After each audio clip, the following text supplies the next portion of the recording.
Bien, je vous propose de reprendre notre journée de travail, donc avec trois nouvelles interventions en début d'après-midi. Donc, on va commencer par Jacques Grisard, donc qui est psychologue de formation et qui travaille à la clinique universitaire Saint-Luc de Bruxelles et en consultation douleurs chroniques. Et il a intitulé son travail Psychologue technicien, psychologue philosophe, Jekyll et Hyde, point d'interrogation. Alors, j'ai été très paresseux, je ne l'ai pas intitulé, je l'ai repris tel qu'on me l'a proposé, à peu près. Mais ça me plaisait bien. Donc, je remercie le trio qui m'a contacté là initialement, il y a longtemps, pour me suggérer cette petite communication. Donc effectivement, psychologue technicien, psychologue philosophe, hein, je vous réfère donc à ce célèbre ouvrage de Stevenson, L'étrange cas. Hein, et je serai très personnel en parlant de ici. Vous verrez quel étrange personnage je suis, parce que je voudrais vous un peu sortir des sentiers battus. Enfin, parfois j'ai l'impression que je sors des sentiers battus quand je parle de ça, mais pour moi, ce qui est crucial dans le travail avec les patients douloureux chroniques, c'est cette notion de se rencontrer. Se rencontrer, eux et nous, et moi et moi. Je pense que c'est quelque chose de capital. Et n'oublions pas qu'il faut aussi savoir qu'on n'échappe pas à certaines caractéristiques de notre condition humaine. Et donc, ce petit topo, ce sera un peu sous l'éclairage de la finitude, de la solitude et de l'incertitude dont on a déjà parlé précédemment. Donc, la rencontre. Un point important. Parce que pour moi, le fil conducteur de mon exposé, et c'est un peu mon dada ces dernières années, c'est le pouvoir de nos attitudes. Pas juste nous, psychologues, mais nous, les soignants en général. Et parce que je me dis qu'un des rôles du psy, c'est aussi de penser des outils, j'ai mis ça entre guillemets, et de les transmettre pour stimuler une mise au travail de tous, une mise au travail conscientisée, réellement participative, parce que la douleur, elle met tout le monde au boulot, hein, mais c'est important aussi que cette mise au travail, elle soit le plus conscientisée, le plus participative, qu'on soit le plus ouvert à ce qui se passe, afin de ne pas céder à la banalité des événements du quotidien de la douleur chronique. Parce que la douleur, finalement, la douleur chronique, c'est un peu tout le temps la même chose. Hein. On a mal, on a mal, on a mal et on a encore mal. Hein. Et donc on parle avec les gens, on les aide, on fait des choses, on communique, on aide. Bon. En plus, tout le monde sait faire ça. Hein. Aider, écouter. Hein. Moi, il est impossible de ne pas communiquer à Divaslavic, donc voilà. Hein. Et je veux aussi un peu souligner cette nécessité d'échapper à la banalisation de certains événements de la clinique. Alors, psy technicien, d'abord, oh là là, moi technicien, je me suis dit, j'ai eu un petit moment de recul, et puis, bon, j'ai pas l'impression que c'est comme quand je bricole chez moi le week-end avec mes scies et mes tournevis. Donc, je me dis, je vais aller voir par le dictionnaire ce qu'il en dit. Personne qui connaît, qui pratique une technique. Personne qui travaille sous les ordres d'un ingénieur, d'un directeur. Personne qui a un certain savoir, un corpus théorique. Hein. Je me dis, bah finalement, oui. Hein, les psys, on a quand même un corpus. Et en plus, même, il y a certains qui utilisent qui pratiquent des techniques projectives, des techniques d'entretien. Enfin, donc, bon. Mais je ne sais pas, j'ai quand même une petite difficulté avec mon quotidien, technicien, pardon. Je me dis, ok, oui. Mais alors, c'est comme pour le pianiste, hein, il ne faut pas juste qu'il enfonce les bonnes touches au bon moment. Hein. Il faut que, dans sa manière de toucher le piano, il y ait quelque chose qui s'exprime, plus que le nombre de hertz de la touche appuyé. Hein. Donc, il faut quelque chose qui dépasse la dimension technique. Alors là, peut-être, oui. Hein. Psy-philosophe. Ah, là j'étais un peu plus à l'aise. Je me dis, pas que je sois philosophe, mais ça m'accroche. Donc, ok, why not. Je me suis inspiré là d'André Consponville, de ce qu'il dit de la philosophie, et ça m'allait bien. C'est une réflexion sur les savoirs disponibles, c'est interroger sa propre pensée, c'est s'interroger sur la pensée des autres, sur le monde, sur la société. Et dans quel but tout ça? Ben, une vie plus humaine, plus lucide, plus sereine, plus raisonnable, plus heureuse, plus libre. Une meilleure vie de thérapeute, une meilleure vie avec mes patients. Donc je me dis, ah oui, tiens, là, je suis peut-être, ok, avec cet aspect-là, si philosophe, je m'y retrouve. Mais évidemment, on ne peut pas philosopher à l'infini. Il faut quand même que nos belles réflexions se transforment en concret. On fait quoi avec tout ça? Donc voilà, ok, d'accord, allez. Philosophe, oui, technicien, ça coince un petit peu parfois. Mais bon. C'est vrai que dans mon métier d'aide, je me dis, ma manière d'entrer en relation avec les gens, je l'appuie sur des choses que j'ai apprises, sur des compétences que j'ai acquises au fil de l'expérience, mais au fil des différentes formations. Et en particulier, celle qui m'inspire énormément, c'est l'approche centrée sur la personne de Carl Rogers. Parce que là, d'une certaine manière, c'est cette relation caractérisée par l'empathie, par l'accueil inconditionnel, par cette nécessité de congruence. Traduire, je dirais ça peut se traduire ça peut se commenter, se faire comprendre à un collègue en description de gestes intérieurs. On fait des choses pour être dans l'empathie, ça ne tombe pas comme ça du ciel. Un métier d'aide, ça repose aussi sur une certaine vision de la pathologie, la douleur chronique, mais c'est toujours une certaine vision. On a un regard partiel et partial sur les choses. Donc la douleur, il y a des théories. Il y a des théories sur les mécanismes de la douleur, mais il y a aussi des théories sur les thérapeutiques, sur ce que nous, les psys, on peut mobiliser. Donc, ok. Donc je peux être un psy, d'une certaine manière, technicien consentant, si je peux aussi habiter ces gestes de la relation et habiter ces gestes de l'aide avec mes patients douloureux chroniques en y mettant ma propre signature. Donc que mon dos ne soit pas juste un dos à je ne sais plus combien de Hertz, 262, pardon. Mais n'empêche qu'on a compris que les psys, ça pouvait être des techniciens, parce que parfois, tu pourrais pas voir un tel pour lui faire passer des tests ou pour lui faire un peu de méditation, là, ça lui fera du bien. Donc, quand je suis mandaté, je m'interroge d'abord sur le mandat, parce que je suis pas très obéissant, donc j'interroge. Qu'est-ce qui se passe là? Voilà. Comment pratiquer ma technique, la technique, si je puis dire? Eh bien, c'est quand même avec l'idée de tout ça, c'est pas pour mettre mon patient dans une dynamique où il va être un peu un objet passif de mes soins, mais comme le disait Confucius, c'est pour essayer d'aider la personne à mettre un mouvement en route en elle. Alors qu'effectivement, malheureusement, la douleur est venue bloquer les mouvements de sa vie. Si philosophe, est-ce que ça veut dire que je dois retourner au texte fondateur? Je pense pas. La question, c'est plutôt de réfléchir, de questionner, d'essayer d'apporter du renouveau, de finalement de creuser un peu mon propre sillon. Je sois dans un accord avec ce que je fais, ce que je vis. Et donc, une des premières choses dont je me suis interrogé, mais la douleur, mais c'est quoi? Enfin, alors, je dois me trouver une définition qui va m'aider. Et la définition que nous connaissons tous de l'IASP, je me suis dit, c'est une belle théorie, ça. Et moi, ça fait quelques années que je suis dans le domaine de la douleur. Je me dis,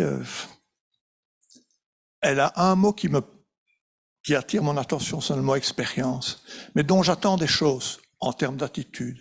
Et je trouve qu'on bypasse trop la question de qu'est-ce que c'est l'expérience, qu'est-ce que ça voudrait dire là. Et à l'IASP, j'ai jamais trouvé de définition de c'était quoi l'expérience. Bon, on est très content qu'on dit sensoriel et émotionnel. Ouf, on a réussi à mettre les deux ensemble, mais bon. Mais expérience, ça veut dire quoi? Alors, c'est pour ça que je dis de Seattle à Rouen, parce que j'ai été voir un peu chez une de vos phénoménologues de là-bas. Enfin, à l'époque, elle était là, je pense qu'elle n'y est plus. C'est Nicole, je crois que c'est Nicole de Pras. L'expérience. l'expérience, il s'agit de la connaissance familière que nous avons de notre esprit, de notre action, et à savoir le témoignage vécu et de première main dont nous disposons à son propos. L'expérience, c'est toujours ce dont un sujet singulier fait l'épreuve à un moment donné et en un lieu précis. C'est ce à quoi il accède en première personne. Aussi, l'expérience d'un sujet donné est-elle tout à la fois précise, concrète et individuée. Centrée sur ses paramètres spatio-temporels particuliers, à chaque fois nouvelle et différente. En même temps, elle couvre l'ensemble de la vie déjà vécue et sédimentée à ce sujet. De ce même sujet, pardon. C'est pourquoi il est très difficile de parler d'expérience subjective sans s'intéresser aussitôt à la vie et à l'activité consciente dans toute son amplitude. L'expérience apparaît insécable à aborder comme telle, dans un premier temps réfractaire aux interprétations analytiques et opératoires. Ce que j'ai souligné, j'aurais eu envie de pouvoir le commenter, mais on ne m'a donné que 20 minutes. Hein. Donc, mais essayez-vous de vite pêcher ce qui est là souligné, hein, et de vous dites, oui, ok, d'accord, hein, bah oui, évidemment. Hein, mais est-ce que vous pouvez vraiment adhérer à ces idées? Oui, sans doute, probablement, mais les traduire dans des attitudes qui vont être perceptibles pour le patient, hein, parce que c'est ça. Parce que définition, c'est l'expérience, c'est quelque chose qui est propre à une personne, hein, et juste à elle, et ça change tout le temps. Hein, et donc vous n'êtes pas dans le coup de ça, hein, vous n'y avez pas accès autrement que par elle. Hein. Donc, oui, il va falloir adopter des attitudes pour entrer en contact. Et la première chose, la première chose, c'est de reconnaître, hein, c'est une équipe d'Australiens qui a amené cette idée de reconnaître, est-ce que je peux reconnaître que face à la douleur, je suis face à une aporie, c'est-à-dire à quelque chose qui inévitablement, je ne pourrai pas percer le mystère de ça. Plein de choses vont m'échapper. Hein, et que reconnaître ça, c'est peut-être le garant de ouvrir des choses. Parce que ne pas le reconnaître, c'est nous mettre en danger. Et quand on est en danger, on se raccroche à ce qu'on connaît et on va se couper de l'expérience du patient. Donc eux, cette équipe d'Australiens propose vraiment ce cadre novateur face à l'insupportable d'une douleur qu'ils ne se laissent pas comprendre. C'est la rencontre. La rencontre clinique passe par l'engagement de deux êtres vivants ayant leur propre point d'ancrage. J'ai souligné des mots que j'aimerais vous commenter, mais voilà. Est-ce qu'il y a moyen d'avoir une adhésion profonde? Et je pense qu'il faut, face à l'âpreté du travail avec la douleur chronique, il faut régulièrement revenir à ça. Tantôt, on se demandait comment est-ce qu'on tient dans la durée, hein, c'était une des questions. Hein. Eh bien, pour moi, ce type de réflexion, ça m'aide à pouvoir régulièrement me réinstaller pleinement dans mon travail. Est-ce que je peux accepter que la douleur d'autrui n'est pas réductible à son corrélat somatique, avec tout ce que ça implique de difficulté de la saisir? Est-ce que je peux m'accorder aux principes caractérisant les systèmes biologiques en reconnaissant leur unicité, leur capacité d'autonomie, d'interdépendance, d'évolution, de créativité et d'imprévisibilité? Oula, il y a le bateau qui tangue. Hein. Nos sécurités, elles sont plus là. Hein. Je peux me dire, je vais être là-dedans, sans sortir mes défenses. Hein. Il faut que j'ai cheminé pour ça.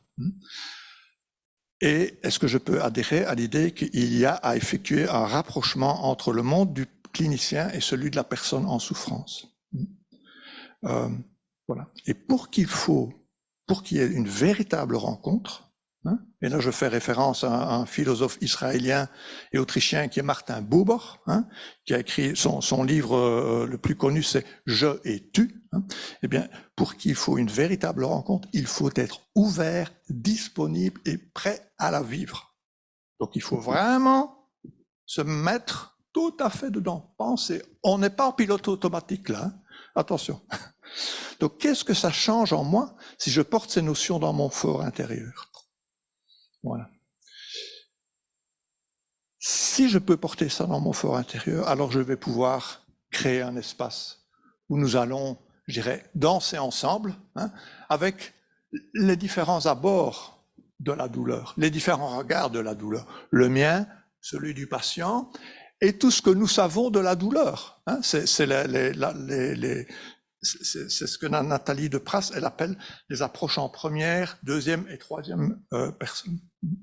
Et donc, pourquoi est-ce qu'il faut vraiment arriver à créer cet espace? Dans de l'espace, on a de la place, on respire.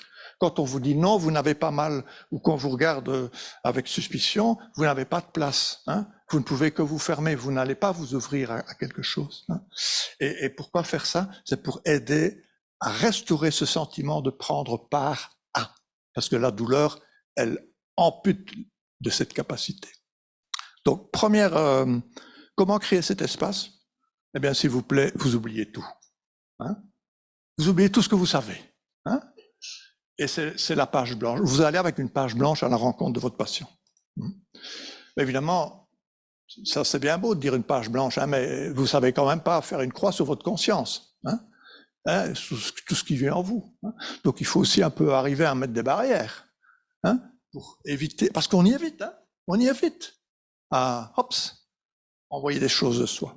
Et donc c'est là que la phénoménologie est aussi une bonne source d'inspiration. Hein.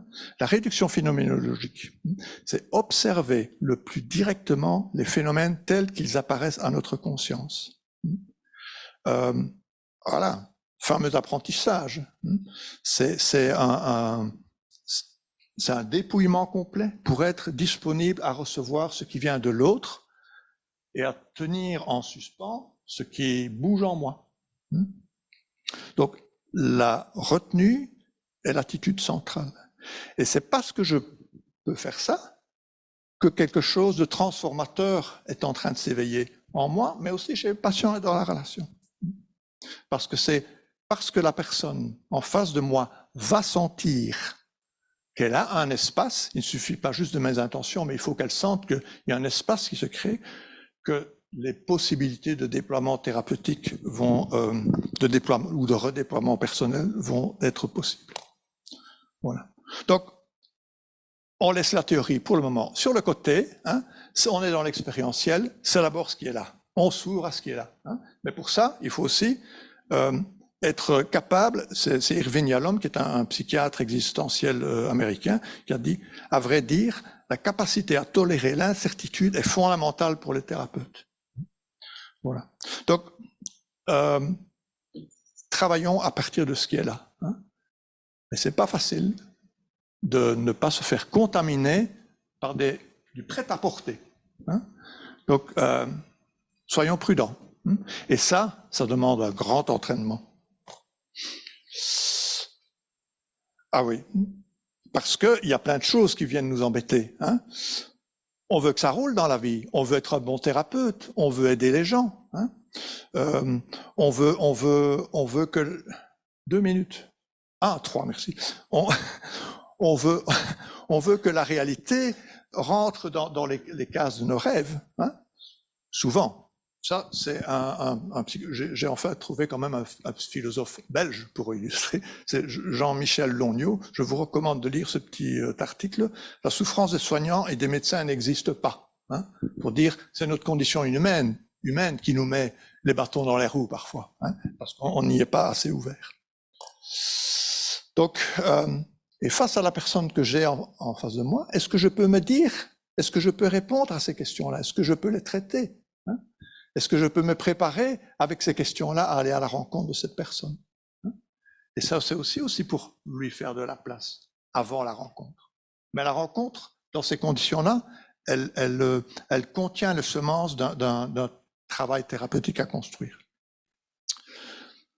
Pourquoi tout ça? Pour le traitement de la douleur chronique. Mais c'est quoi le traitement de la douleur chronique? Hein?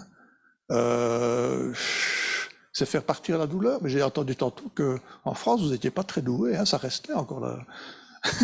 Mais bon, chez nous, c'est la même chose. Donc, la question, c'est d'aider la personne, finalement, où elle est écrasée par sa condition, en partie grandement dépendante de la douleur, mais sans doute de tas d'autres choses, à une situation où elle redevient, ou elle devient, sujet de son existence. Et pour ça, la clé de voûte, c'est la reconnaissance. La clé de voûte, elle ressent dans la rencontre, et c'est ça qui va permettre d'ouvrir les choses. Voilà. Donc, psy-technicien, psy-philosophe, oui. Mais pour moi, les deux ensemble, c'est plutôt psy-artisan. Parce que il faut qu'on travaille au rythme des possibilités qui sont devant nous. Si vous rabotez à contresens du fil, voilà. Donc il faut d'abord regarder ce qui est là, il faut prendre connaissance de ce qui est là. Voilà. Donc ne banalisons pas le relationnel dans un cadre thérapeutique. Il requiert un engagement, un profond engagement dans un certain état d'esprit qui peut être appris et qui doit être entretenu. Et pour moi, les réflexions philo, les lectures philo, la littérature, la poésie, c'est des choses qui viennent compléter ma formation de psy et qui m'oxygènent en tous les cas dans mon travail. Voilà.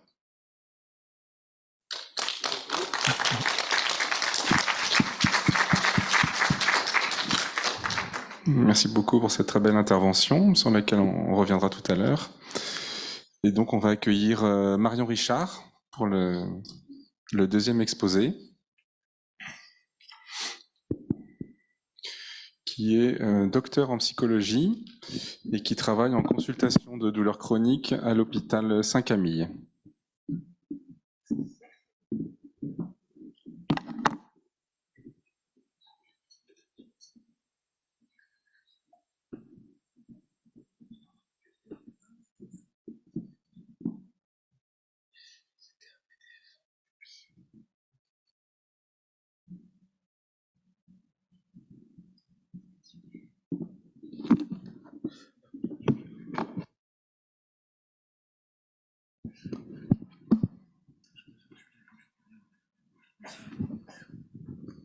Bonjour.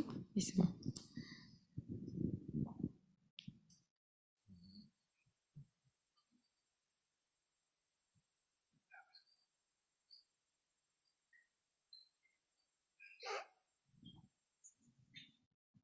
Mais là, c'est pas en plein écran.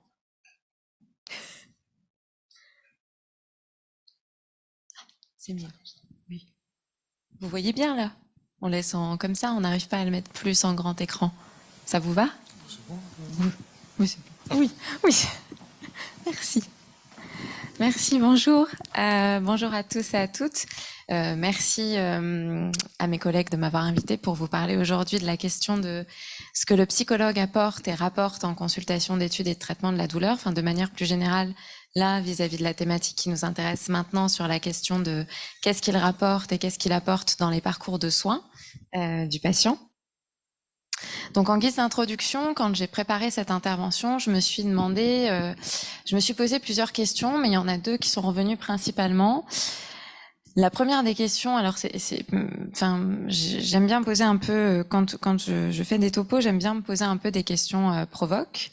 Donc la première des questions que je me suis posée, c'est de me dire, mais est-ce que finalement, le psychologue est vraiment dans le parcours de soins du patient, ou est-ce que finalement il suit le parcours de soins du patient qui va être proposé justement au patient, mais d'ailleurs généralement plutôt en son absence, et qui va lui être d'une certaine manière proposé, voire parfois imposé par le monde médical. Alors je vous le dis tout de suite, en fait j'ai pas de réponse à ces questions. C'est juste des questions que je me suis posées par rapport à cette présentation-là. Et la deuxième, je me suis demandé, mais est-ce que finalement la trajectoire de soins donnée au parcours patient, est-ce qu'elle serait différente si le psychologue ne participait pas forcément à son élaboration, à sa réflexion? Autrement dit, je ne sais pas si parmi vous ici, il y en a déjà qui se sont demandé, mais finalement, si j'étais pas là, est-ce que ça changerait beaucoup de choses? Ou plus, enfin, dans un sens comme dans un autre. Et donc, pour commencer, on va commencer par qu'est-ce que le psychologue, en fait, apporte dans le parcours de soins du patient. En fait, je ne vais faire que de la redite puisque depuis ce matin, vous entendez énormément de choses et en fait, je n'ai pas forcément dit beaucoup plus de choses que ça, mais la répétition, la pédagogie, c'est la répétition, donc on va partir du principe que c'est pas très grave si je le répète. Mais la première des choses, c'est pour moi vraiment qu'est-ce que le psychologue apporte dans le parcours de soins du patient? C'est de la visibilité sur ce qui est invisible, mais aussi sur ce qui est invisibilisé. C'est-à-dire que déjà, bon, premièrement, ce qui est invisible, c'est la question de la subjectivité. On l'a vu, revu, vous l'avez revu, etc. Ce que j'entends moi par la question de la subjectivité, c'est-à-dire comment est-ce que le patient rencontre sa douleur, déjà, au travers de qui il est, au travers de qui elle est, au travers de son histoire, etc. Bon, ça c'est la question de la subjectivité. Ce qui est invisibilisé, c'est plutôt pour moi ce qui est de l'ordre de la psychologie du corps, de la psychopathologie du corps. Dans la mesure où qu'est-ce que le psychologue va apporter plutôt dans le cadre du parcours patient, c'est la question de son expertise qu'on va voir juste après sur la question de la psychopathologie du corps dont on a beaucoup entendu parler ce matin, que je n'ai même pas besoin de détailler. Mais pour moi, c'est vraiment la dimension de la visibilité. Comme si finalement, le psychologue pouvait être aussi des lunettes un peu différentes pour le prisme qui est donné au parcours du patient à ce moment-là. Et en même temps, cette subjectivité-là, cette psychologie-là, cet abord-là du corps représente aussi ce qui me semble être la sauvegarde de l'intimité du patient dans la mesure où il y a aussi une dimension, je pense, chez le psychologue de pouvoir ne pas trop en dévoiler, si je reprends la métaphore de l'invisibilité, c'est-à-dire de ne pas trop non plus en dévoiler, de garder en tête que ce que l'on éclaire, pour autant on n'est pas non plus obligé d'éclairer toute la pièce, pour le dire comme ça. C'est plutôt l'idée de se faire, l'idée d'être un traducteur du corps éprouvé en fait par le patient. Mais ce qui est fondamental pour moi aujourd'hui de vous dire dans ce colloque, c'est vraiment que la psychologie du corps en consultation douleur, elle n'a pas vocation à être tue. Sinon, elle ne pourra jamais être entendue. Tout à l'heure, j'ai beaucoup aimé ce matin quand on a parlé justement de la psychopathologie du corps et aussi quand on parlait du fait que nous, on fait des diagnostics, mais on n'en parle pas. Et la psychologie du corps, elle ne peut pas être entendue si on n'en parle pas non plus. Même si après, bien sûr, je vais en parler... Après, il faut voir dans quel cadre, comment est-ce qu'elle peut être dite. Et ça, c'est aussi des interrogations. Mais il est question quand même, me semble-t-il, de pouvoir exprimer quelque chose de l'ordre de notre expertise. Sur la question de la visibilité, toujours, je me dis que seul le fait de voir, alors ça se voit pas trop sur le PowerPoint là, mais j'ai souligné le terme de voir, les patients peut permettre de les traiter, pour reprendre le titre du colloque sur la question du traitement de la douleur. Parce que la subjectivité se voit pas aux images, elle se voit dans la rencontre au travers de la relation. Et vous allez vous dire, mais c'est un très mauvais exemple d'avoir pris la photo de Dr House pour illustrer ça. Mais en fait, c'est fait pour. Pour ceux et celles qui connaissent déjà Dr House, si vous vous souvenez, et si vous vous en souvenez pas, je vous invite à revoir, dans le tout premier épisode en fait de la série, donc pour ceux et celles qui connaissent pas, Dr House, il ne supporte pas voir ses patients, il se contente en fait, d'après ce qu'il dit, de faire des diagnostics à distance, il supporte pas faire de la consultation, etc. Bon bref. Et en fait, au fur et à mesure, même si évidemment la série évolue sur d'autres choses après, Dr House, c'est quand même un médecin qui, au fur et à mesure du temps, va se rendre compte qu'il ne peut pas en fait diagnostiquer, encore moins traiter ses patients s'il ne les voit pas. Et c'est toujours dans les moments en fait où c'est toujours dans les moments de l'épisode où il rencontre le patient. J'irai pas jusqu'à dire qu'il le rencontre là où il est comme nous on fait, hein, mais autant qu'on essaye de le faire, peu importe notre profession. Mais c'est dans les moments où il va les rencontrer, où il va créer une relation avec eux, quelle qu'elle soit, qu'en fait il va pouvoir réellement les traiter. Et pour moi, c'est peut-être aussi la dimension importante aussi à prendre en compte chez le psychologue, de pouvoir impulser ça. Quand je parle de la psychologie du corps, c'est de pouvoir aussi rencontrer le patient là où il est vis-à-vis de son corps, comme on en a parlé ce matin. Qu'est-ce qu'on apporte? Évidemment, on apporte aussi une expertise. bien évidemment, donc ce dont on a parlé ce matin beaucoup, c'est-à-dire le travail autour de la psychopathologie et de la psychologie du corps, qui ne sont jamais exemptes de qualification et de formation. Et moi, je tends à rappeler que c'est un exercice spécifique et difficile. Quand je dis difficile, c'est-à-dire que c'est pointu, c'est méticuleux. Ce n'est pas quelque chose. J'aime beaucoup la phrase qui dit c'est pas parce qu'on lit de la psychologie qu'on fait de la psychologie, quoi. Et notre profession n'est pas que de l'écoute. On est de plus en plus cantonné à la question du soutien psychologique, de l'accompagnement psychologique, mais notre profession, ça n'est absolument pas que de l'écoute. Bien sûr qu'on écoute, mais l'écoute, elle devrait être dans tous les corps de profession associés à la question du soin. Et bien sûr, dans cette expertise, il en est aussi question de la réorientation. Là, je parle plus particulièrement, pas forcément en termes de traitement de la douleur, mais dans le cadre du parcours de soins du patient, puisque c'est ça qui nous anime là dans cette thématique-là. C'est la question de l'importance du réseau, de la formation et donc de ce colloque, de pouvoir créer du lien aussi pour pouvoir continuer, en fait, perpétuer cette expertise-là. Et alors pour autant, même si on essaye de partager notre expertise, en tout cas de l'évoquer, pour moi il ne s'agit pas d'un secret. Je vais essayer d'expliquer ma réflexion parce que la mission principale de l'hôpital, c'est de fournir des soins médicaux. Mission principale de l'hôpital, a priori, c'est ça. Donc les structures douleurs chroniques suivent ce mouvement, malgré le projet initial d'il y a plus de 20 ans déjà, malgré le projet initial d'avoir une prise en charge holistique, c'est-à-dire selon le modèle biopsychosocial. Alors, selon ce modèle, quand on lit, on se dit, du coup, ça voudrait dire, enfin ça c'est la couleuvre qu'on essaye de nous faire avaler, que le non médicamenteux serait à la même place que le médicamenteux et que donc le non médical serait à la même place que le médical. On voit bien aujourd'hui à quel point ça n'est pas ce qui advient. Alors, dans certains services, je suis pas en train de dire que psychologues, médecins, infirmiers s'entendent pas, c'est pas du tout ça. C'est plutôt que ça n'est pas comme ça que ça se dévoile quand même.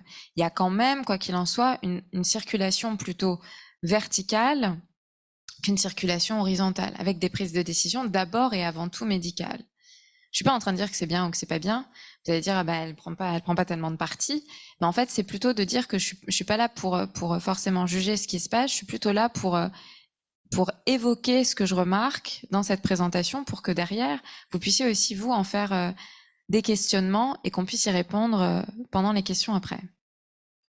Et pourquoi je parle d'une expertise partagée et non pas d'un secret, parce que déjà, j'ai horreur, s'il y a bien quelque chose que je supporte pas dans notre travail, c'est de parler du secret partagé. Je sais pas si vous, dans votre vie privée, vous partagez des secrets, c'est-à-dire que des secrets qu'on vous dit après, vous les partagez, mais pour moi, un secret, ça doit pas être partagé.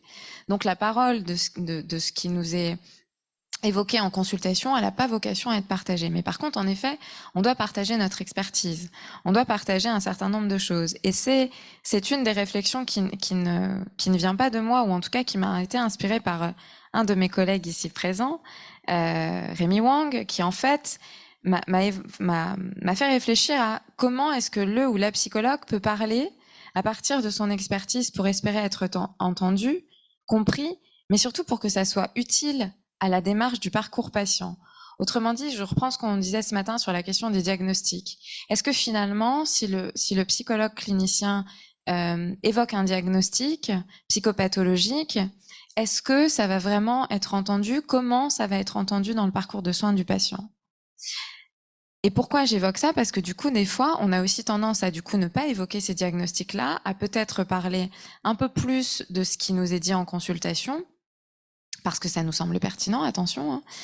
Mais est-ce que finalement ça l'est? Puisque selon l'article 1114 du Code de la santé publique, on doit évoquer les informations qui sont strictement nécessaires à la coordination ou à la continuité des soins ou à son suivi médico-social et social. Donc c'est une expertise qui ne peut être comprise que si, et seulement si, on s'adapte à la culture et à la langue de ce qui n'est pas transmis, de ce qui est transmis, pardon. C'est-à-dire que il faut pouvoir légitimement sortir un peu de son cadre, de son point de vue, de de son cadre de référence. Exactement comme ce qu'on disait juste avant, ce qu'a dit Jacques Grisard juste avant avec la question de pouvoir un peu oublier aussi tout ce qu'on sait. Alors, j'ai marqué, j'ai mis des petits panneaux là d'attention sur la psychophobie, la somatophobie. La psychophobie, je l'ai mis pas du tout dans le sens de la discrimination sociale associée aux troubles psychiatriques, hein, pas du tout. C'est plus que je me demande si parfois il n'y a pas en effet dans les deux sens à la fois un rejet du discours associé à la psychopathologie, ou pas forcément un rejet, mais peut-être quelque chose de l'ordre de la négligence, et de la même manière, inversement, un manque d'intérêt, un désintérêt, voire une négligence vis-à-vis du discours aussi somatique. Je sais pas, encore une fois, voilà, mais je vois bien quand même qu'à certains moments, c'est compliqué pour nous de se retrouver. C'est comme si vraiment il y avait une langue qui était psycho et une langue qui était somato. Alors on change complètement de dimension là, parce que là je vous ai dit un peu ce que le psychologue apportait, on va dire, dans des dimensions plus cliniques. Là on passe à complètement autre chose, puisque je vais juste, avant de commencer, combien de minutes il me reste exactement? J'ai un doute. 7, c'est bien ce qui me semblait, merci. Je suis large. On va évoquer en fait qu'est-ce que le psychologue rapporte en étant dans le parcours de soins du patient. Donc plus sur une dimension en fait financière, c'est-à-dire de quoi est-ce que les psychologues peuvent se souvenir, ou à quoi est-ce qu'ils peuvent penser quand ils évoquent qu'est-ce qu'ils rapportent. Et ça, c'est des dimensions. Moi, la première, on travaille cliniquement, on n'a pas toujours vocation à s'inscrire dans la dimension politique, en fait, des institutions dans lesquelles on travaille. Bon, plus ça va et plus c'est le cas, parce qu'on se rend bien compte, en fait, au bout d'un moment, quand on travaille, qu'on est obligé de s'y coller quand même.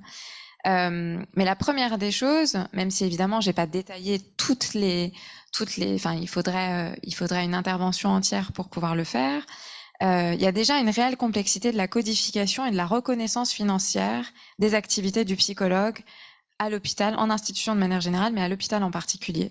Pourquoi? Parce que déjà, les activités du psychologue ne sont pas codifiées selon la T2A, c'est-à-dire la tarification à l'acte, la tarification à l'acte, qui est là depuis 2004, et qui, en fait, est le système de financement utilisé dans les hôpitaux publics en France, et qui est répertorié selon la classification commune des actes médicaux. Donc déjà, les activités du psychologue, en fait, concrètement, elles ne sont pas rémunérantes, stricto sensu, pour l'hôpital, puisque les actes thérapeutiques qui sont réalisés par le psychologue ne génèrent pas de rémunération comme le sont les actes médicaux ou chirurgicaux.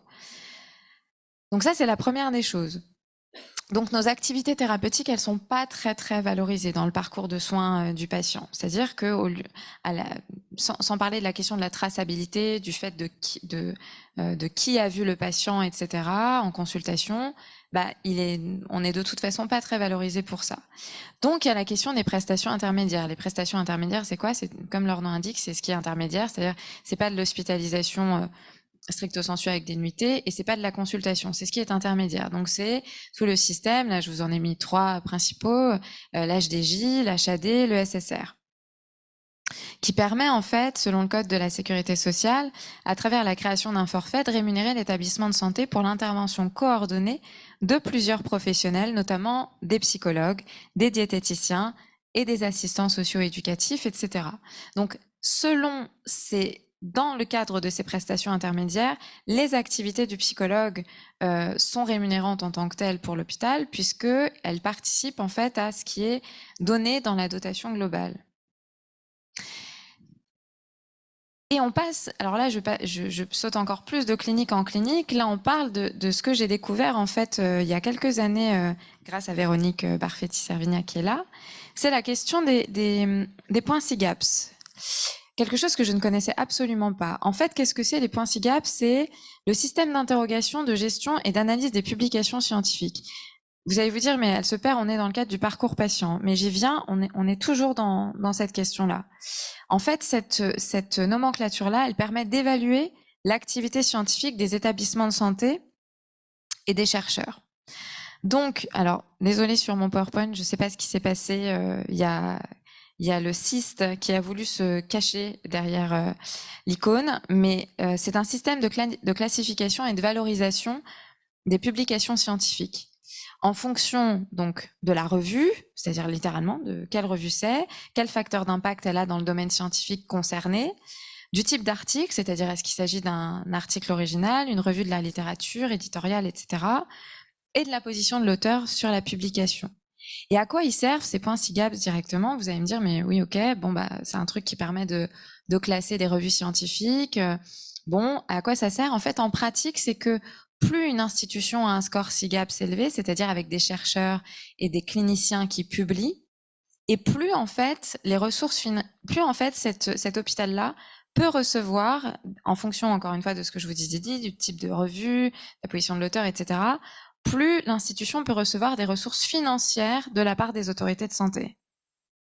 Donc vous commencez à voir où je veux en venir. Ça veut dire que ce score SIGAPS-là, il permet un meilleur financement dans le cadre de la dotation globale. La dotation globale, c'est quoi? C'est grosso modo la grosse enveloppe qu'on donne à l'hôpital pour financer tous ces projets de santé.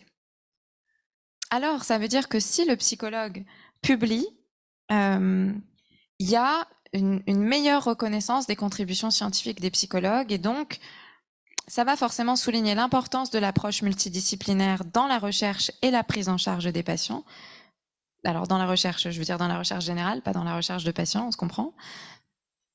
Ça encourage l'hôpital à investir davantage dans la prise en charge psychologique, et ça permet une reconnaissance du rôle dans le soin direct aux patients et dans l'amélioration des pratiques et des connaissances cliniques à travers la recherche.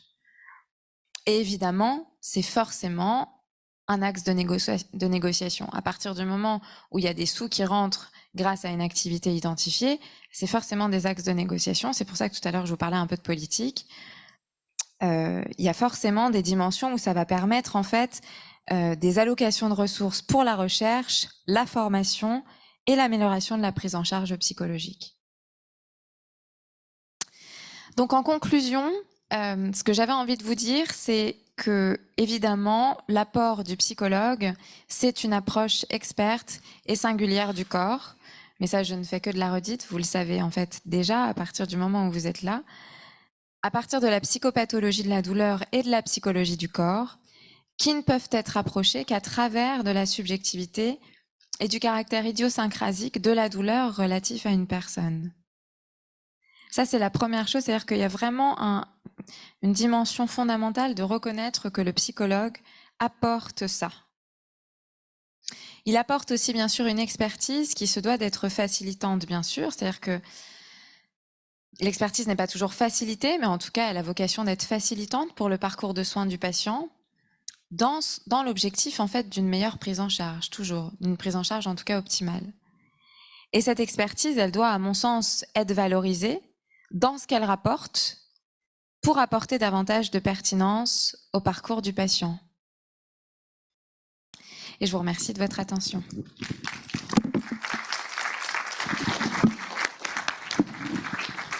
Merci beaucoup, Marion Richard, pour cet exposé très riche et qui soulève un certain nombre de questions. Et on va continuer avec Anne Masselin-Dubois, donc qui est psychologue clinicienne, maître de conférence à l'université Bourgogne et secrétaire générale de la SFETD. Et donc qui va nous parler de positionnement et richesse du psychologue dans les modèles du soin.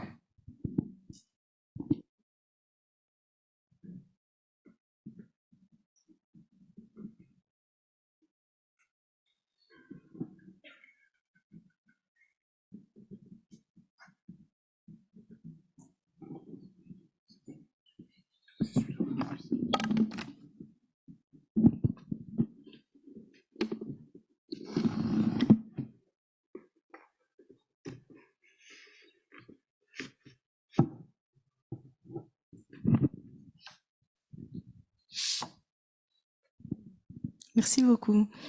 Alors, effectivement, je vous remercie de cette invitation. Je suis ravie de venir parler de ce sujet du positionnement et de la richesse du psychologue dans les modèles du soin. Et pour être un peu plus précis, on ne va pas parler de tous les modèles, mais vous allez voir qu'il y en a beaucoup déjà dans celui-ci.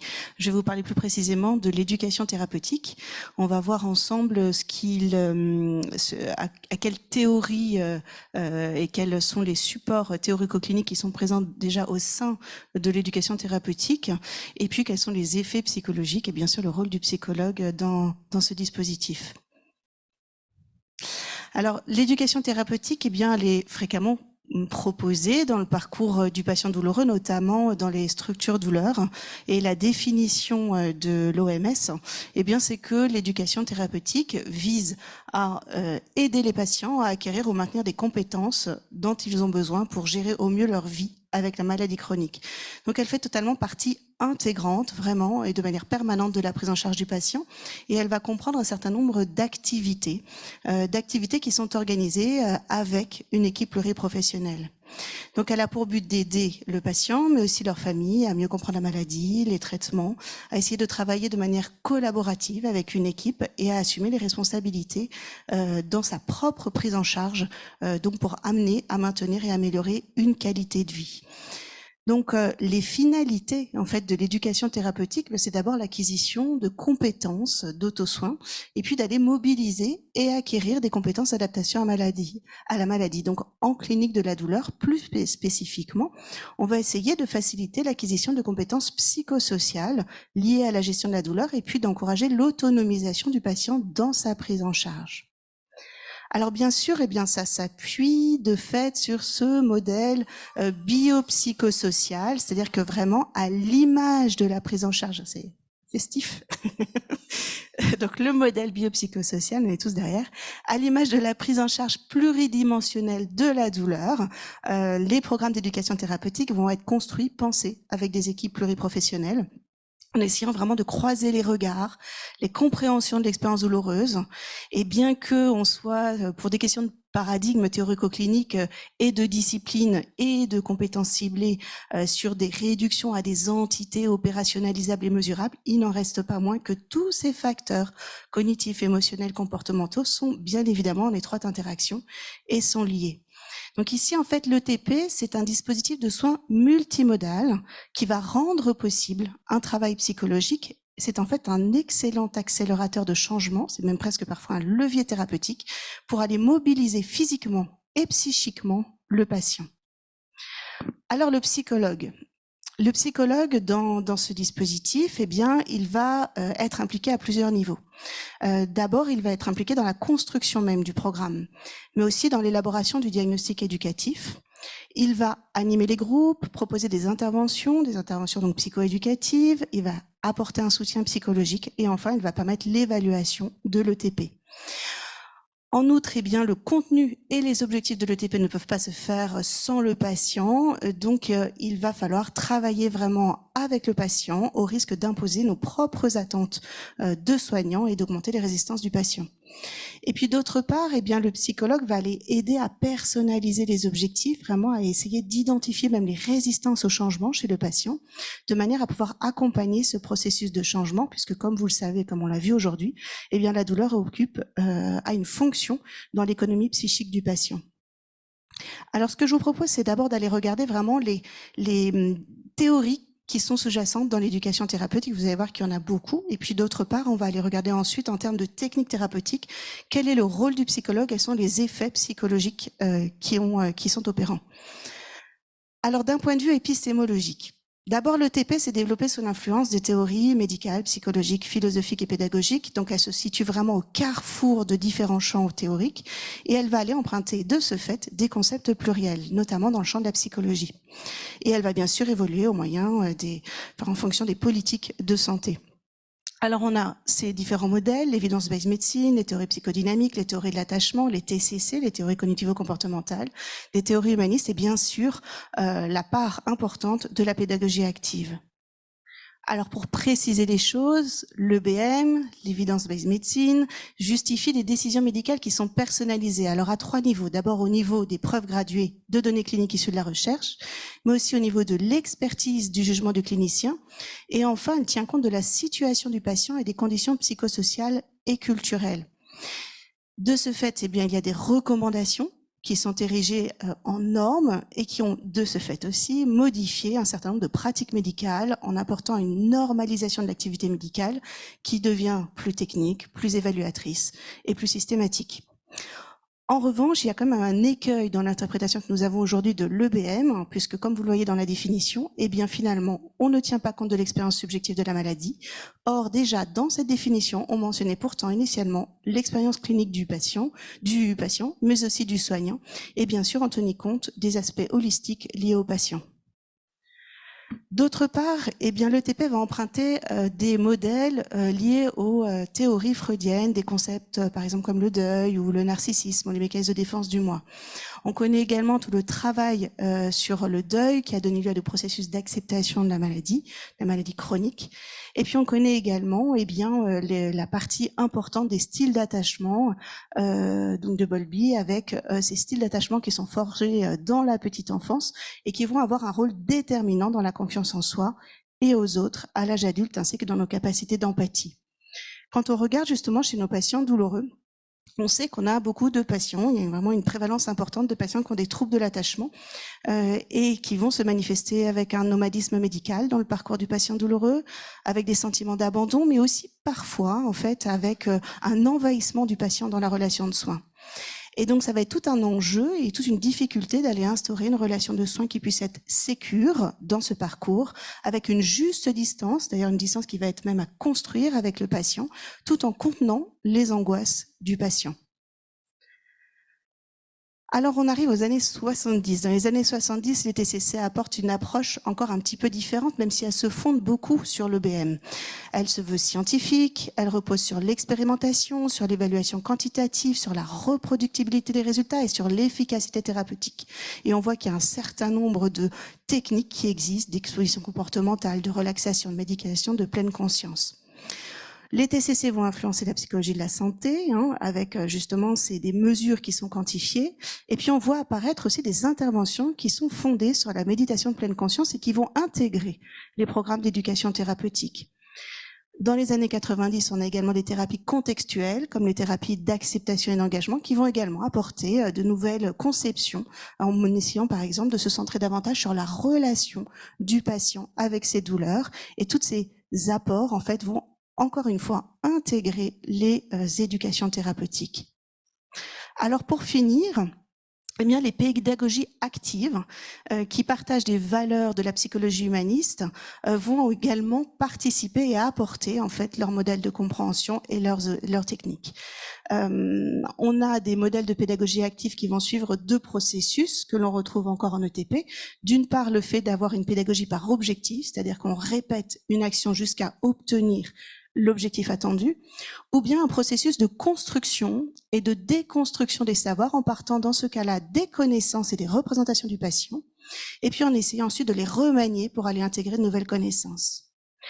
Et puis une dernière approche dans les années 70 qui va se développer en parallèle, eh bien c'est l'approche par compétence de savoir, savoir-faire et savoir-être, avec ces dimensions importantes d'objectivité et d'évaluation. C'est d'ailleurs ce qui est actuellement promu par l'OCDE. Alors, adaptée en fait à l'ETP, elle vise l'acquisition de compétences d'auto-soin et d'adaptation à maladie, c'est-à-dire qu'on va fixer des objectifs pédagogiques, des actions mesurables, compétence par compétence, et qu'on va aller négocier finalement un contrat thérapeutique qui va engager le patient. Alors voilà quelques exemples de compétences psychosociales en ETP pour des patients douloureux chroniques. On va les engager à devenir plus autonomes dans la gestion de la maladie. On va essayer de les aider à gérer la détresse émotionnelle, de maintenir, de reprendre des activités professionnelles. On peut réduire le nomadisme médical, etc., etc. Et cela se traduit par un certain nombre d'actions, encore une fois, en direction des objectifs, comme le fait d'aller diversifier ses stratégies de coping, ou alors d'acquérir des techniques de contrôle de la respiration, d'exprimer ses affects, de restructurer ses pensées, ou bien encore d'aller fractionner les activités.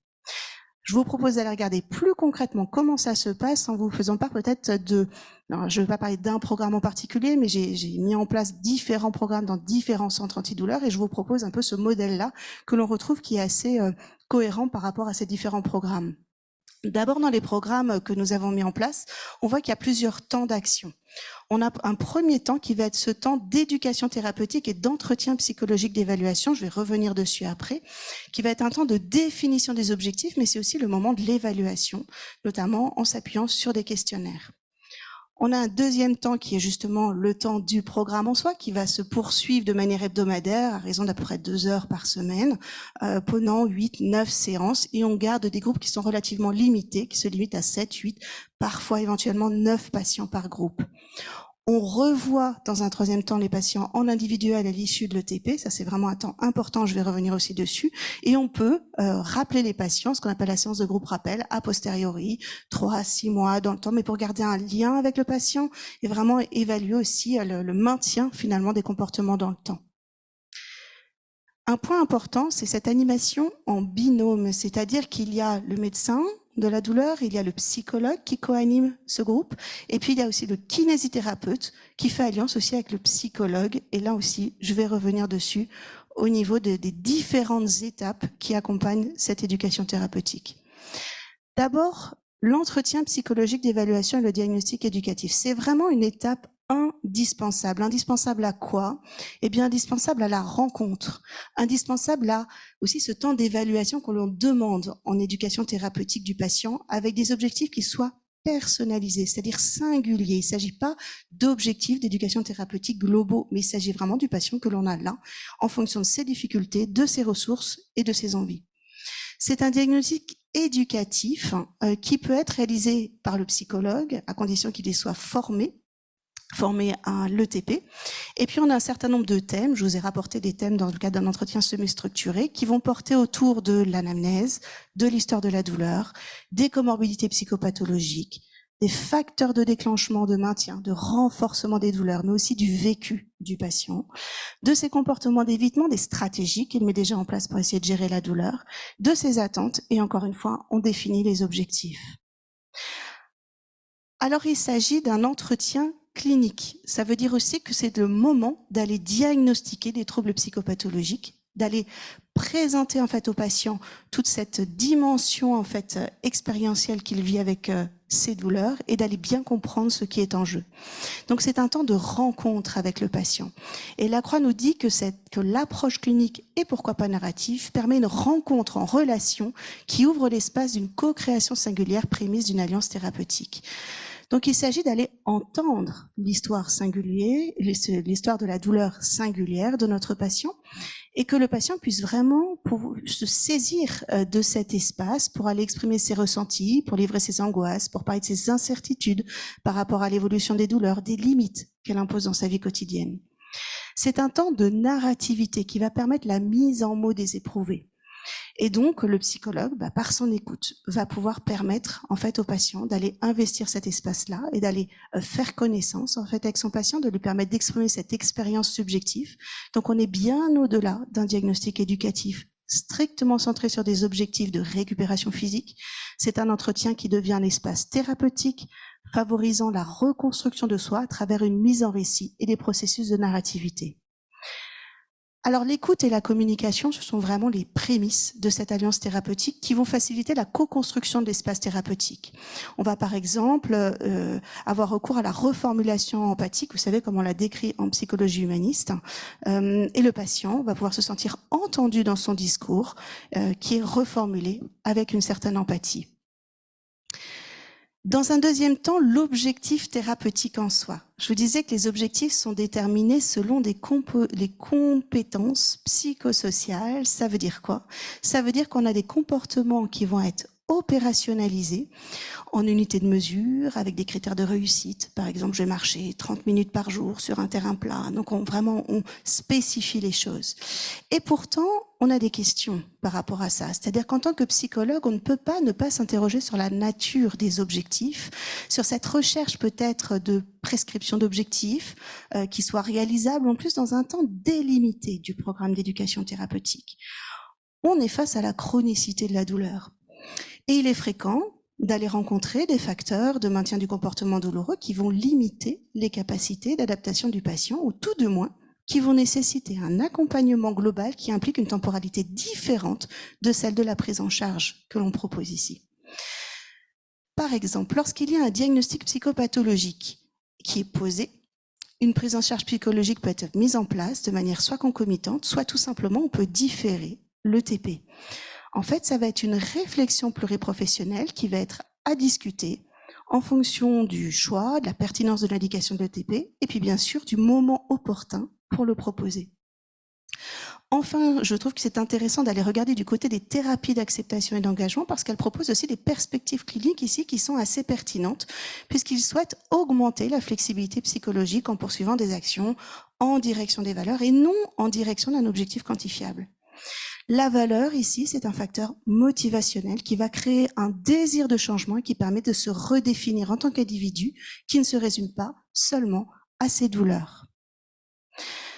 C'est ce qui me permet de poursuivre cet exposé sur la motivation au changement. Comment, encore une fois, on n'est pas encore dans l'ETP, là, on est vraiment au début. Comment on va engager le patient dans un processus de changement? Eh bien, on a cet entretien motivationnel qui est un premier moyen d'aller contourner les résistances au changement. L'objectif, c'est quoi? C'est d'aller reformuler le comportement souhaité, les freins au changement grâce à des techniques de restructuration cognitive, de questionnement socratique. Et je vous cite ici des exemples de Grimaldi, alors qu'il travaille dans le domaine du diabète, mais ce sont les mêmes techniques, c'est-à-dire d'utiliser des questions ouvertes plutôt que des questions fermées, de reformuler, etc., etc. Durant l'ETP, encore une fois, la chronicité de la douleur nous amène à un paradoxe entre les attentes de changement qui sont formulées rationnellement, qui sont intelligibles par le patient, et puis des comportements contradictoires qui vont se manifester et qui sont probablement en fait la manifestation d'une résistance au changement. Alors, pour le psychologue, il s'agit ici d'aller adopter une posture d'acceptation, de non-jugement, d'entendre les difficultés du patient et de sortir de cette conflictualité qui est en jeu. Et les prescriptions paradoxales, comme on les propose en thérapie systémique familiale, le fait de ne rien faire ou d'engager son patient à ralentir, eh bien, pourra être proposé pour aller contourner les défenses et amener finalement le patient à changer presque malgré lui. Les activités éducatives manifestent aussi toutes les interventions du psychologue, puisque le psychologue va accompagner le patient pour qu'il arrive à mieux vivre avec ses douleurs et non pas attendre une réduction de l'intensité douloureuse. Donc il s'agit d'aller développer des stratégies de gestion de la douleur et d'aller développer une forme de boîte à outils pour que le patient puisse mieux gérer ses douleurs. D'abord, la psychoéducation. La psychoéducation, je vais passer brièvement dessus, c'est vraiment l'idée d'aller apporter des connaissances pour que le patient comprenne mieux ces mécanismes physiopathologiques de la douleur chronique, qu'il puisse comprendre ce modèle biopsychosocial, mais aussi comprendre ses propres douleurs à travers des observations cliniques de ce qui se manifeste dans ces douleurs. Alors vous voyez ici en fait les cercles vicieux de la douleur, ce sont des extraits de brochures d'éducation thérapeutique que je vous propose ici, où on voit comme ça les mécanismes de maintien, de renforcement de la douleur. On peut ici utiliser la pédagogie inversée en permettant de partir des connaissances du patient, des questions qu'il se pose, et puis d'apporter des informations adaptées.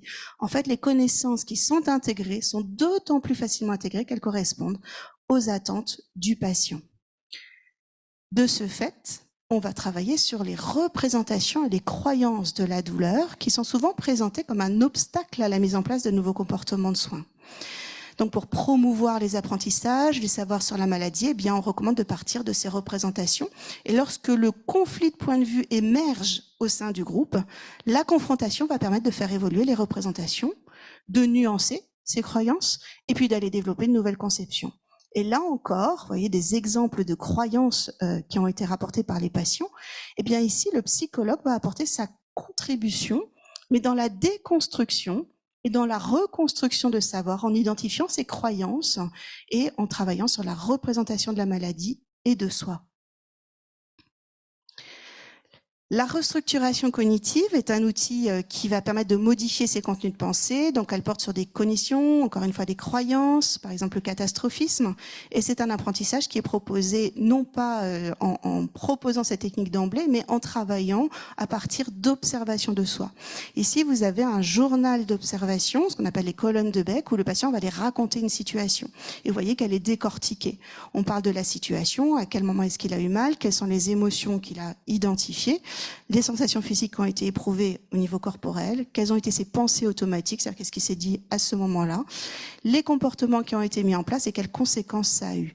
On va proposer par exemple d'aller retravailler sur ces pensées en identifiant du coup une catégorie de pensée, c'est un peu comme si on mettait une étiquette sur cette pensée, et en essayant de la remodifier pour voir et faire l'hypothèse que ça puisse amener un changement. Et donc, on fait ce travail avec les patients, encore une fois, en partant de ce qu'ils nous apportent, et on essaie de restructurer en proposant des pensées alternatives. C'est une hypothèse, on regarde de manière très expérientielle si ça fonctionne chez les patients. Un autre travail, c'est le travail avec le kinésithérapeute. Et là, je ne peux pas ne pas vous parler du modèle de kinésiophobie et d'exposition à la douleur de Vlayen et Wedel, qui nous montre comment on est dans un cercle vicieux pour la partie donc rouge et dans une récupération physique avec une reconfrontation progressive à l'effort dans la partie verte, qui amène du coup à pouvoir reprendre des activités physiques. En termes d'exercice, le kinésithérapeute va proposer du renforcement musculaire, de la reconfrontation à l'effort avec un fractionnement des activités. Il va proposer de s'exposer à la peur.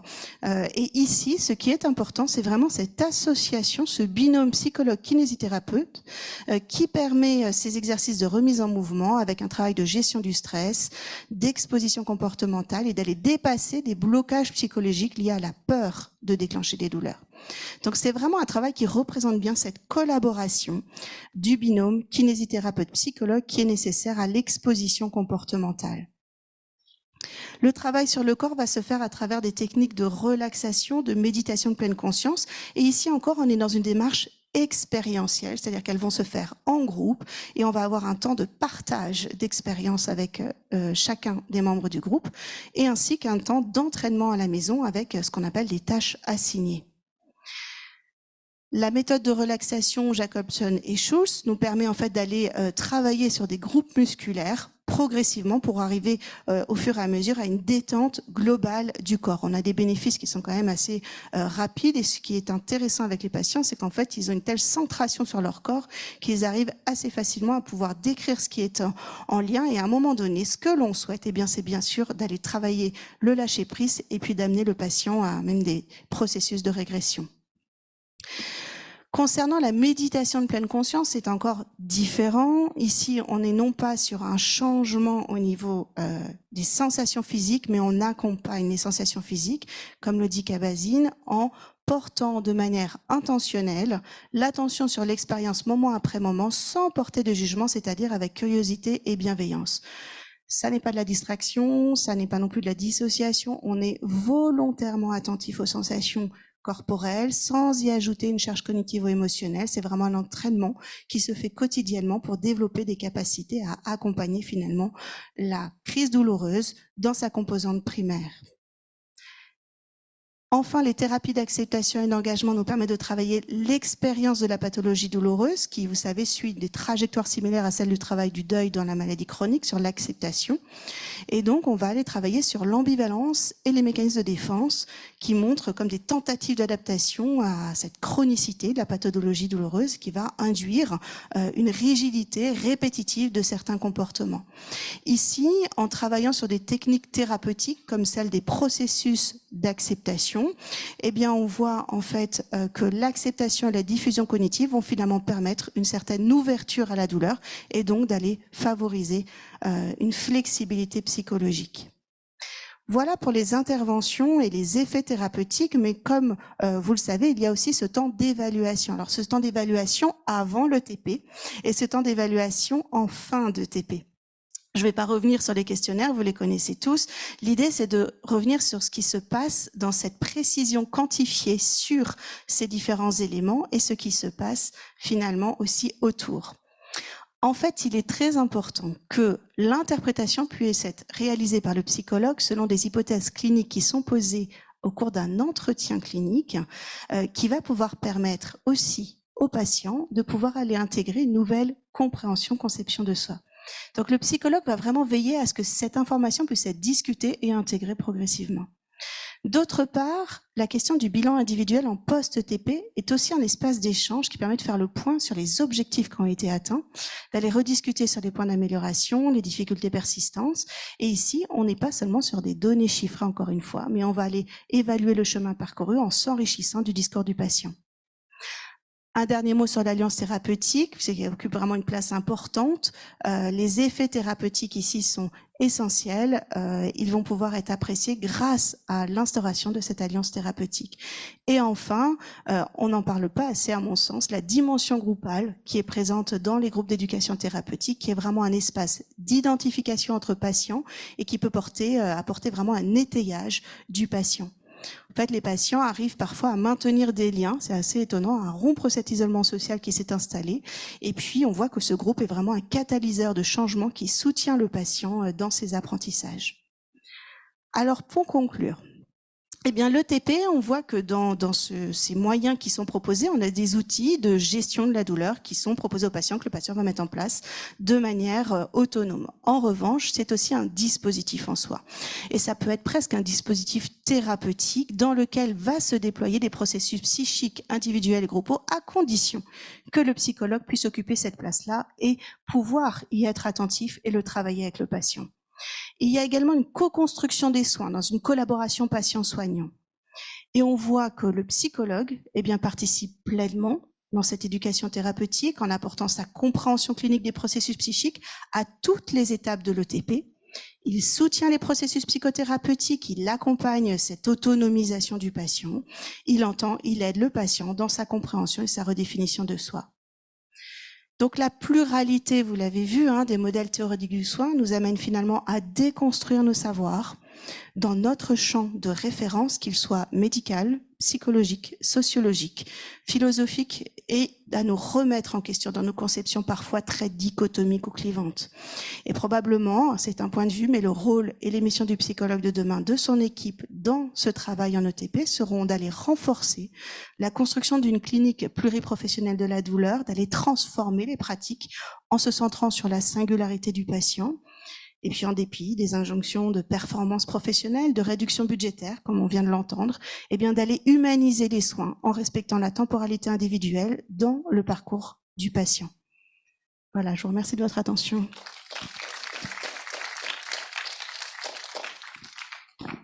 Merci beaucoup. Donc je vais demander aux précédents orateurs de venir pour la discussion.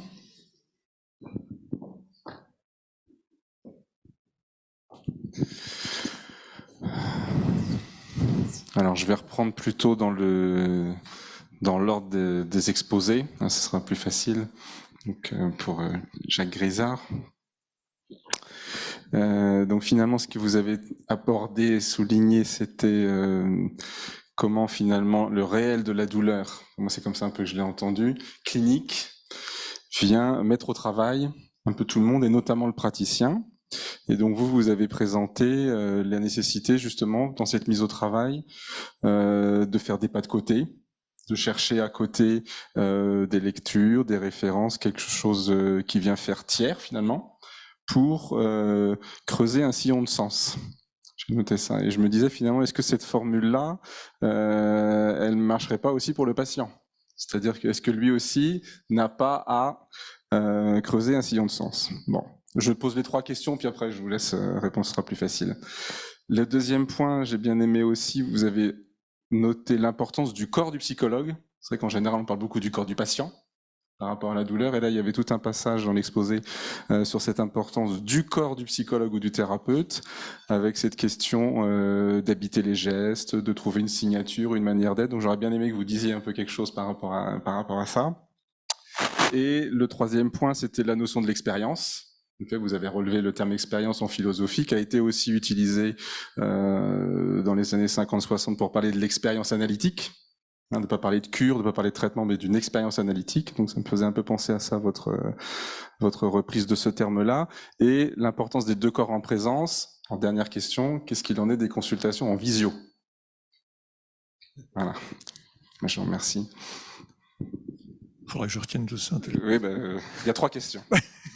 La première. Ça me fait plaisir de vous entendre dire ça. Parce que j'ai l'impression que pour que on avance, le patient et nous, en fait, on se retrouve face à la même chose, mais quand même dans une position différente. On se retrouve face à quelque chose qui bouge pas. La douleur, elle ne plie pas. Hein? La douleur chronique, quand elle est vraiment chronique, elle bouge pas. C'est nous qui devons faire avec. Nous, le patient. Réel qui insiste. Et donc, moi, le patient, j'ai mes douleurs, qu'est-ce que je veux? Je veux que ça avance, je veux des solutions. Hein? Et moi, le thérapeute, je veux être efficace. J'ai fait des études pour ça. Et puis, je sais que mon patient, il attend ça. Donc, face à cette intolérable outrecuidance de la douleur face à nous deux, le thérapeute, il a aussi à digérer ce que la douleur lui interdit ou l'empêche. Pour que moi, le thérapeute, à un moment donné, excédé par la douleur du patient, je ne comprends au patient qu'il devrait quand même un peu se bouger et que ça irait quand même mieux. Hein. Finalement, il y a pire que lui. Bon.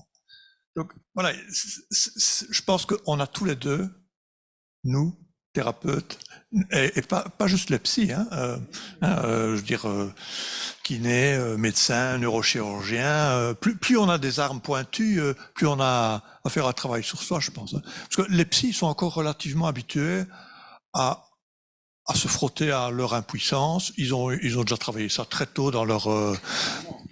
oui, normalement, hein, mais bon, c'est un travail sans cesse à refaire, hein, parce que on ne s'y habitue jamais à être impuissant. Hein.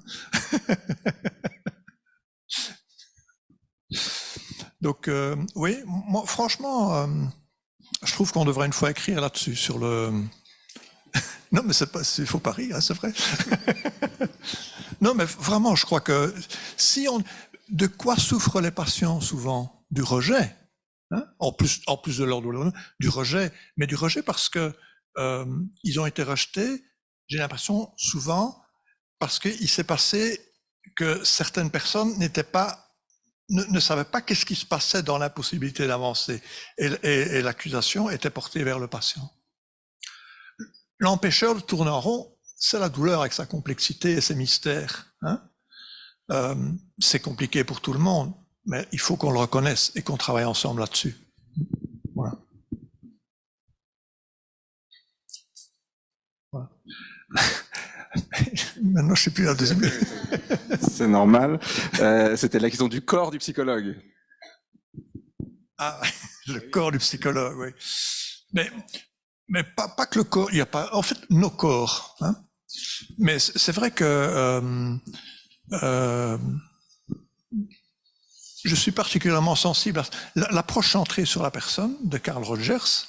Pour moi, c'est une approche qui a vraiment une dimension psychocorporelle. Et je ne peux pas travailler juste avec ma tête. Enfin, je ne sais pas pourquoi on a l'air de dire que la tête et le corps, c'est pas la même chose, mais bon, je dois écouter à d'autres endroits.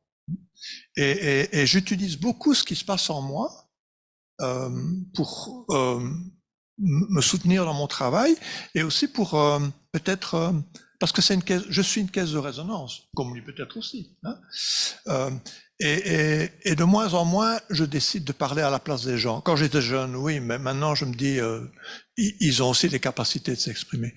Mais donc je peux aussi parfois leur apporter ce que je sens. Et alors j'aime bien le terme sentir parce que c'est un truc qui n'est pas trop bien défini, hein, c'est pas trop bien formulé. Hein. Une pensée, on essaye qu'elle soit plus élaborée. Ici, je mets quelque chose entre nous deux, il prend pas. Mais c'est aussi dans cette dynamique de dire, je suis connecté à moi, hein, moi le psy, et je vous raconte des choses de ma connexion. Et ça va aider aussi le patient à se connecter à lui. parce qu'il ne va pas avancer s'il n'est pas connecté à lui. Mais évidemment, c'est compliqué de se connecter à soi quand on a des douleurs, parce qu'évidemment, c'est intenable d'être dans ce face-à-face avec la douleur. Mais il y a d'autres choses que la douleur. Une fois qu'on a traversé, qu'on est capable de traverser les murailles de la douleur, on peut arriver aussi à d'autres choses. Et donc, utiliser mon ressenti corporel, c'est aussi sans le dire, hein, parce que je ne l'explique pas comme je ne donne pas le raisonnement comme je l'explique ici. Je suis très amusé de voir souvent qu'est-ce que ça peut ouvrir comme porte chez les gens. J'ai oublié la troisième. Donc les sensations du psychologue ont quand même une place ou peuvent avoir une place pour justement mobiliser ou activer quelque chose chez l'autre. Oui, mais nos sensations, parce que je dis aussi souvent à certains collègues quand ils expriment qu'ils sont un peu coincés dans un moment de consulte, je dis mais t'étais avec quoi là, hein? Donc ça peut être, mais aussi là. Hein, et ce passage par soi, ça peut ouvrir les portes à soi, mais aussi à l'autre, par cette dynamique relationnelle. La dernière question, c'était un peu en termes d'ouverture pour s'amuser. Là, on parle beaucoup justement du corps et de la présence des deux corps pendant l'entretien, etc. Et donc, qu'est-ce que ça vous inspire sur les consultations en visio? Où justement, le corps est... ou pas en visio, mais avec le masque. Hein? Je pense que j'ai une faculté d'adaptation extraordinaire. Non, mais oui, c'est vrai, voilà, c'est pas la même chose. Mais je me suis surpris à ne vraiment pas être dérangé parce que je me sentais vraiment près de mes patients. J'ai fait même des groupes en visio pendant le Covid. Hein, donc, mais je dirais la proximité de l'écran, j'étais peut-être même plus proche physiquement de mes patients en visio, physiquement. Ça n'a pas été, non. L'écran n'a pas fait trop écran, je trouve, hein, dans mon expérience. Hein. Et le masque, oui, moi j'ai entendu beaucoup parler du masque qui supprimait des choses. Et, quand ça bouge derrière le masque, ça bouge aussi dans les autour. Hein. Donc, oui, puis voilà, il a bien fallu ça. Donc, je ne me suis pas morfondu avec les patients sur le port du masque. Le travail a pu continuer et voilà, maintenant on a retiré le masque, hein, au propre et au figuré peut-être. Bon, merci beaucoup. Alors une question pour Marion Richard, oui. Moi j'ai bien aimé le début de l'exposé, notamment sur cette question de la visibilité et de l'invisible. Hein, c'est-à-dire que vous avez essayé de rappeler finalement que la médecine regarde ce qui existe est visible, en tout cas est objectivé en tant que visible, et le psychologue se déplaçant dans ce type de logique ou s'articulant à ce type de discours, essaye de faire exister ou de faire apercevoir quelque chose qui n'est pas visible. Hein. Donc j'aurais bien aimé que vous parliez de cette psychologie du corps. À un moment donné, vous avez apporté ça. Est-ce que ça a un rapport, moi ça m'a fait penser au corps infantile, mais je ne sais pas si c'est un peu ça que vous aviez en tête, et les relations entre cette psychologie du corps et le processus de subjectivation qui arrivait un peu après. Donc ça, c'était la première question. La deuxième question, évidemment, c'est sur expertise partagée et secret partagé, parce que là, ça revient quand même souvent, et je voulais savoir un peu comment, dans votre expérience, est-ce que cette expertise partagée, elle est simple à faire vivre, en tout cas dans la clinique, est-ce qu'elle peut exister, prendre place? Et puis une dernière question sur le troisième point, c'est quand même c'est vrai que c'est assez rare qu'on se demande qu'est-ce que le psychologue rapporte à l'hôpital. Donc je trouve que c'était intéressant de le noter. Après, en vous écoutant, je savais pas trop. Du coup, faut qu'il devienne psychologue chercheur en fait, ou qu'il soit publiant et en même temps, enfin les points SIGAS. Moi, j'avais un peu regardé les revues, etc. C'est pas les revues classiques pour les psychologues, enfin de prime abord en tout cas. Donc il faut aller sur PubMed, il faut que ce soit en anglais, c'est mieux. Ça rapporte plus de points, etc. Donc, si vous pouvez nous dire un petit mot sur est-ce qu'on peut rapporter quelque chose à l'hôpital, finalement? Merci beaucoup. Alors, je commence par votre première question sur la question du processus de subjectivation, c'est ça, et sur la question de la psychologie du corps. Vous disiez que ça vous évoquait la question du corps infantile. En fait, moi, pas que. Pas que. En fait, ce que je regarde sur la question de la subjectivité, c'est plutôt vraiment la manière dont le patient va rencontrer en fait sa douleur et donc son corps au travers de la douleur et notamment au travers de la relation avec le praticien, que ce soit avec le psychologue ou avec le médecin, etc. C'est plutôt, quand je parlais de l'invisibilité à ce niveau-là, c'est que un exemple concret, quand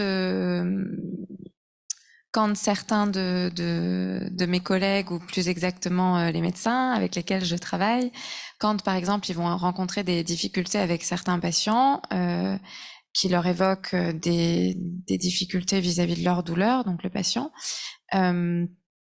il s'agit aussi peut-être pour le psychologue de dire mais finalement comment est-ce que cette douleur t'est racontée, comment est-ce que finalement ce patient, je vais le dire comme ça grosso modo, comment est-ce que le patient rencontre sa douleur grâce à toi ou avec toi ou par la relation avec toi. Et ça, à mon sens, c'est aussi travailler sur la subjectivité associée à la douleur, c'est-à-dire comment est-ce que le sujet rencontre sa douleur au travers de la relation avec le praticien. Alors évidemment que ça fait écho à la question de l'infantile, bien sûr, évidemment, parce que dans notre culture justement, bien sûr que ça évoque la question des relations précoces, etc. La question de l'attachement, comme tu en as parlé, Anne, mais c'est plus dans le sens où, comme on l'a dit depuis ce matin, pourquoi je parle de psychologie du corps? Parce qu'en fait, y a pas en effet, comme le disait avec Jacques Grisard, c'est-à-dire que y a pas enfin, je pense qu'on peut plus penser la dissociation corps-esprit en douleur chronique, en douleur tout court, même si on peut pas ne pas la penser en tant que telle parce elle fait partie de notre langage.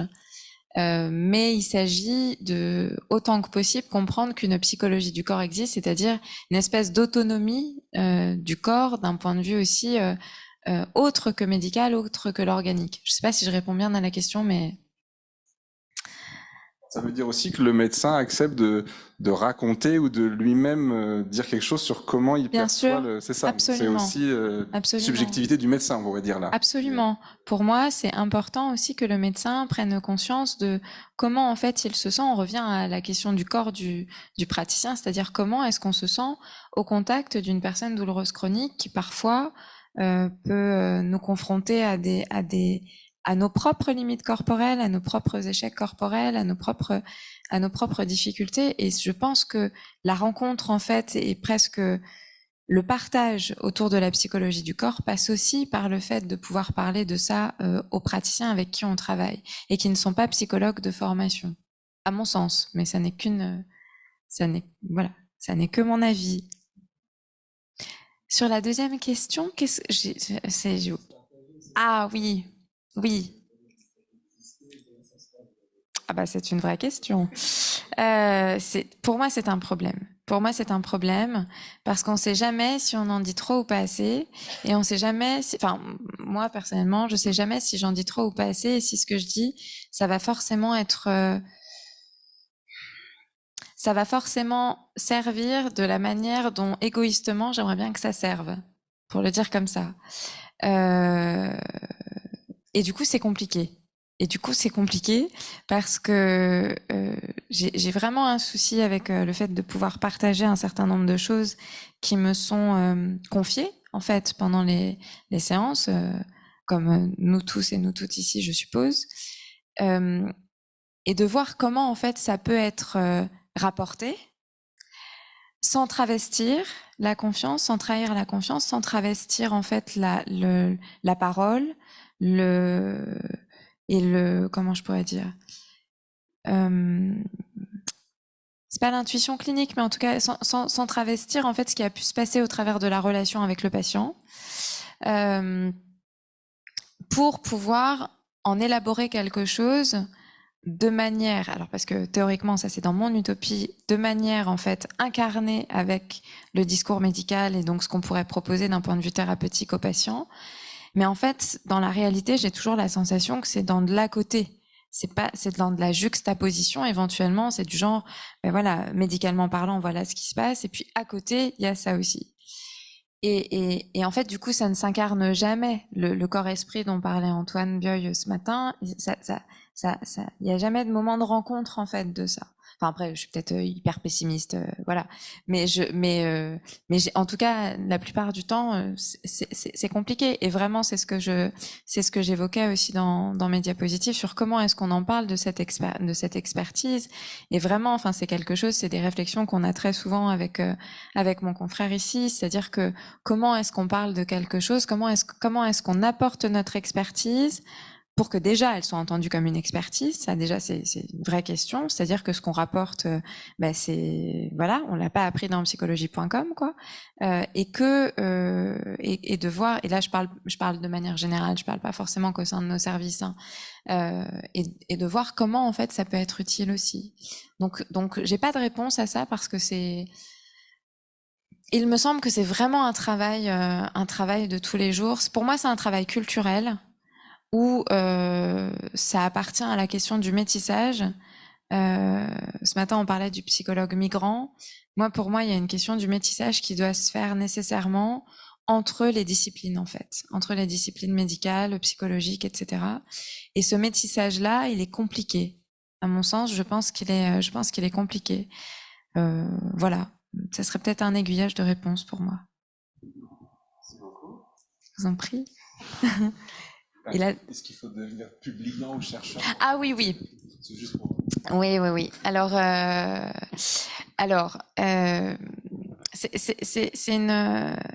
une vraie question dans la mesure où je me dis, est-ce que justement pour que le psychologue se sente légitime de rapporter à l'hôpital, est-ce qu'il faut qu'il soit chercheur? C'est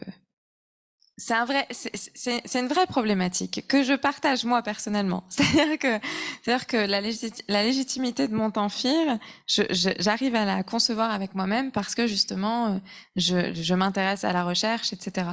Et que du coup, forcément, j'ai l'impression quand même d'apporter ma contribution à l'édifice institutionnel. Je pense que de toute façon, non. Si on a ça c'est une lecture très linéaire et très capitaliste. On vit dans une société capitaliste, donc évidemment qu'on nous fait ressentir le capitalisme dans nos institutions hospitalières. Mais je pense que la question ne se pose pas là. C'est-à-dire qu'à partir du moment, on pourrait se dire tout simplement qu'à partir du moment où de toute façon les patients sont pris en charge d'un point de vue psychologique, évidemment que la prise en charge de la douleur va être plus efficace. La chronicisation de la douleur va être moins pénible pour le patient.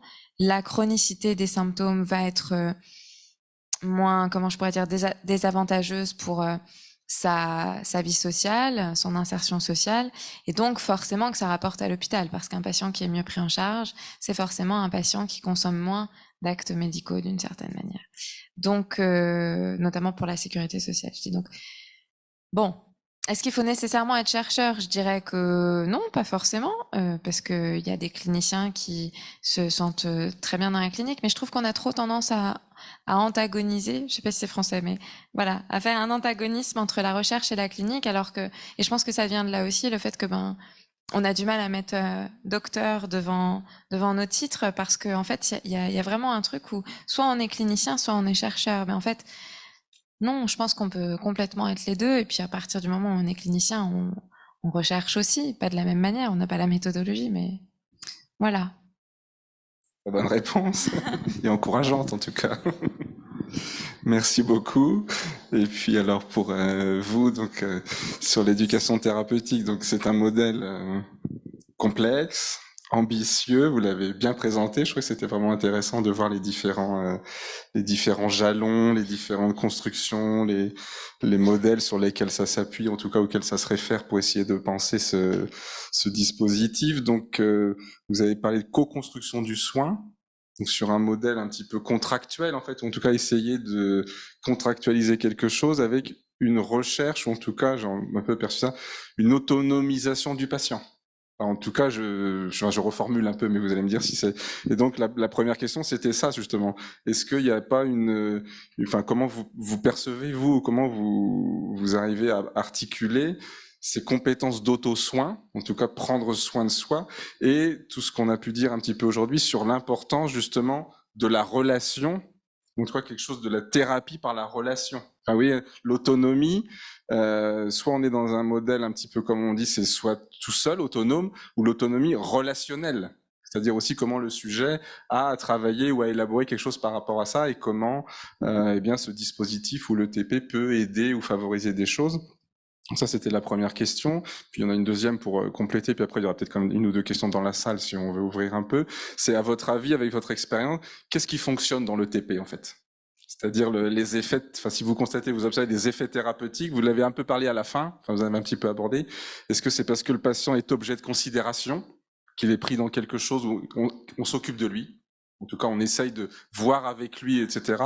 La dynamique groupale aussi, vous en avez parlé. Enfin, vous voyez comment les effets thérapeutiques, comment on pourrait les expliciter ou les considérer. Voilà. Alors, les effets thérapeutiques, je vais essayer de les présenter un peu tout au long. Du coup, peut-être je vais essayer de le synthétiser de manière vraiment globale, mais par rapport à ce que vous disiez sur l'autonomisation, ça fait partie des compétences psychosociales. Et justement, en fait, dans la présentation, j'ai essayé de dire, bah oui, mais en fait, ça, c'était ce qui est visé. Maintenant, quand on s'intéresse justement à la singularité du patient et la manière dont il arrive, en fait, là où il en est par rapport à ses douleurs, on n'en est pas du tout là. On n'en est pas du tout là. Et donc, on accompagne le patient avec ses résistances, avec ses problématiques et tout l'enjeu, en fait, du travail du psychologue avec les attentes en termes d'éducation thérapeutique qui sont pensées avec l'équipe, ça va justement d'aller ramener, en fait, d'aller tenir compte des processus psychologiques et de pouvoir, en fait, trouver un compromis entre les attentes de l'ETP, les attentes de l'équipe professionnelle, les attentes du patient, et puis ce qui se passe au niveau du moment où on rencontre le patient. Donc c'est ça qui est pas évident en fait. C'est vraiment d'aller de partir d'un modèle qui est global et qui se veut théorique avec des objectifs, voilà, de compétences psychosociales extrêmement généralistes, et de dire bah maintenant qu'est-ce qu'on fait avec lui là, qui est là, ce patient-là. Là où il en est de ses douleurs. Et on n'en est pas forcément à des compétences d'autogestion de la douleur. Et justement, quand je parlais de la fin de la prise en charge, en fait, c'était justement tout ce travail-là, en fait, de pouvoir, au-delà de la quantification qu'on a dans l'évaluation des questionnaires telle qu'elle est proposée par les TCC, comme je disais, qui s'appuie sur l'EBM, en fait, c'est d'aller se servir de ça, en fait, pour pouvoir faire dire au patient là où lui il en est et comment il le ressent. C'est-à-dire que peut-être que les bénéfices en fait de l'éducation thérapeutique pour lui en fin de TP sont pas du tout ceux qu'on avait proposés avant, même si ça veut pas dire que ça s'est pas passé, qu'il a pas appris de la relaxation, qu'il a pas mieux compris sa maladie, voilà. Mais il y a d'autres choses en fait qui se passent au niveau des processus psychologiques. Et dans cette autre chose, bah, c'est, je crois, aux psychologues, en fait, de pouvoir prendre ce temps-là, en fait, avec le patient, non pas pour clore une ETP, mais justement pour aller ouvrir vers une prise en charge. Et bien souvent, et là je parle de mon expérience, après ce sera voilà à discuter, mais moi je trouve que l'ETP est presque un point de départ. C'est-à-dire que ces programmes-là, en fait, sont un moyen d'aller attraper le patient à un moment donné où il n'était pas prêt à commencer un travail psychologique, d'aller travailler sur ce qui va commencer, enfin il va commencer à sentir des bénéfices, encore une fois en méditation pleine conscience ou en relaxation, on travaille sur le corps, donc des bénéfices qui sont obtenus assez rapidement, où il va éprouver son corps un peu différemment, et ça va peut-être un peu le perturber, et du coup de dire, bah maintenant voilà, qu'est-ce qui se passe? Et très souvent, en tout cas dans mon expérience, c'est un point de départ pour une prise en charge psychologique, pour une psychothérapie. Donc après, j'en ai pas parlé, mais ça pose la question de l'orientation. Voilà. Mais d'où ce temps vraiment très important de la fin, en fait, de l'ETP et de pas rester sur une dimension quantitative ou sur seulement des compétences psychosociales à checker comme une checklist, mais au contraire d'être vraiment avec nos référentiels, capables d'aller entendre le patient et comprendre là où il en est par rapport à ses douleurs pour l'accompagner, en fait, pour la suite. Et du coup, pour rebondir sur votre question, bah oui, de fait, il y a des effets thérapeutiques. Voilà. Mieux, c'est intéressant. Non, d'accord. Bon, la salle ne parlera pas. Merci beaucoup. On fait la pause et on reprend donc autour de 16h sans doute. Merci.